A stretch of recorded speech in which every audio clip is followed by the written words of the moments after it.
Hello everyone, welcome back to my channel Seema blogs. বন্ধুরা, আজকে আমি প্রতিবারের মতো আবার চলে আসছি নতুন কোনো রেসিপি নিয়ে। তো আজকে আমি বিকালে নাস্তার জন্য তৈরি করে দেখাবো ফুলকপির পাকোড়া। ফুলকপির সময়ে যে ফুলকপির পাকোড়া হবে না তা তো কখনো হয় না বন্ধুরা। তো আজকে আমি একটু ভিন্নভাবে ফুলকপির পাকোড়া তৈরি করেছি। আশা করি রেসিপিটি সবার খুব ভালো লাগবে।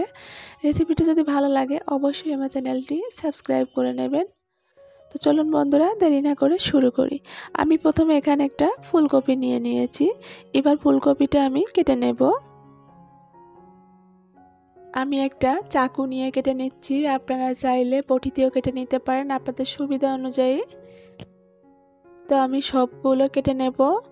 আর একটা জিনিস সবসময়ের জন্য করতে হবে, যেহেতু ফুলকপি আর ফুলকপির ভিতরে কিন্তু অনেক পোকা থাকে, এগুলো খেয়াল করবেন। তো যদিও ফুলকপিটা ভালো ছিল, কোনো পোকা টোকা পাইনি, তারপরেও তো যাই হোক সবগুলো একইভাবে কেটে নিয়েছি। এবার আমি এখানে হালকা কুসুম জল নিয়ে নিয়েছি। জলের ভিতরে আমি এখানে 15 মিনিটের মতো রেখে দেব লবণ জলে। সবগুলো দিয়ে এবার আমি লবণ দিয়ে দেব। আমি 15 মিনিট ভিজিয়ে রাখবো। এতে করে দেখা যায় যদি বাড়তি কোনো পোকা টোকা থাকে বেরিয়ে আসবে, আর এমনি সফটও হয়ে যাবে। তো আমি 15 মিনিট পর চলে এসেছি। ওগুলো আমি কয়েকবার করে ধুয়ে পরিষ্কার করে জলটা ঝরিয়ে এবার আমি সে ফুলকপিগুলো নিয়ে নেব। দিয়ে দেব এখানে 1 চামচ লবণ, হলুদ, 1 চামচ এখানে শুকনো মরিচের গুঁড়া, জিরার গুঁড়া এবং ধইনা একসাথে দিয়ে দেব, গোলমরিচের গুঁড়া। আর এখানে আমি আদা, রসুন এবং পেঁয়াজ পেস্ট করে নিয়েছি, ওটা দিয়ে দেব। দিয়ে দেব ময়দা, 2 চামচ কর্নফ্লাওয়ার দিয়ে দেব, ধনে পাতা। এবার আমি অল্প করে জল দিয়ে দেব। উপকরণগুলো দেয়া হয়ে গেলে আবার হাত দিয়ে ভালোভাবে মাখিয়ে নিতে হবে। আর হ্যাঁ বন্ধুরা, আমি এখানে কর্নফ্লাওয়ার দিয়েছি, আপনারা চাইলে কর্নফ্লাওয়ারের পরিবর্তে কিন্তু চাউলের গুঁড়াটাও দিতে পারেন। তো হাত দিয়ে আমি একটু সময় নিয়ে কিন্তু ভালোভাবে মাখিয়ে নিয়েছি, দেখুন বন্ধুরা। এবার একটা প্যান বসিয়ে দেব সাদা তেল দিয়ে। তেলটা গরম হয়ে গেলে আমি পাকোড়াগুলো দিয়ে দেব।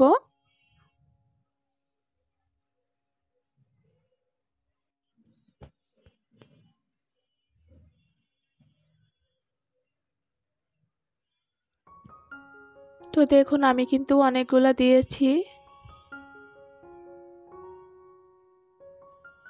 আমি যেহেতু এখানে ফুলকপি সিদ্ধ করিনি, তো সেক্ষেত্রে একটু সময় নিয়ে করবেন, তাহলে কিন্তু ভালো হবে।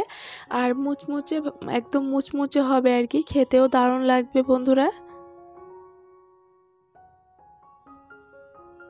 আমি কিন্তু একদম লাল লাল করে ভেজে নেব। মাঝে মাঝে আমি চামচ দিয়ে উল্টিয়ে নেব। আর দেখুন আমার কিন্তু ভাজা হয়ে গিয়েছে।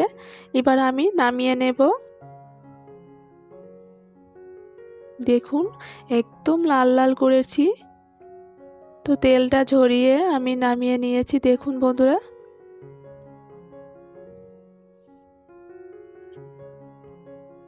তো দেখুন আমি সবগুলো নামিয়ে নিয়েছি। আর নামানোর পরে কালারটা একটু দেখুন বন্ধুরা, একদম লাল লাল করে ভেজে নিয়েছি, একদম মুচমুচে খেতে।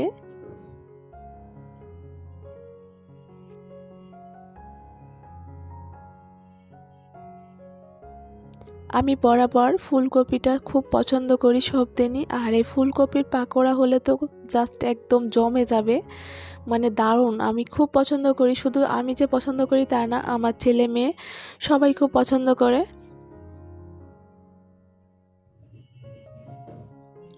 আর হ্যাঁ বন্ধুরা, আমার রেসিপিটি যদি ভালো লাগে অবশ্যই চ্যানেলটি সাবস্ক্রাইব করে নেবেন এবং বেল বাটনটি অন করে রাখবেন আমার পরবর্তী ভিডিও নোটিফিকেশন সবার আগে পাওয়ার জন্য।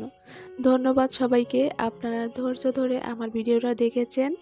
আর হ্যাঁ বন্ধুরা, আমার রেসিপিটি কেমন হয়েছে আপনারা কিন্তু কমেন্ট করতে ভুলবেন না, কারণ আপনারা একটা কমেন্ট করলে না আমার সবসময়ের জন্য মানে মনের ভিতরটা মানে কি বলবো, একটা উদ্যোগ বেড়ে যায় আর কি নতুন কোনো রেসিপি করার জন্য।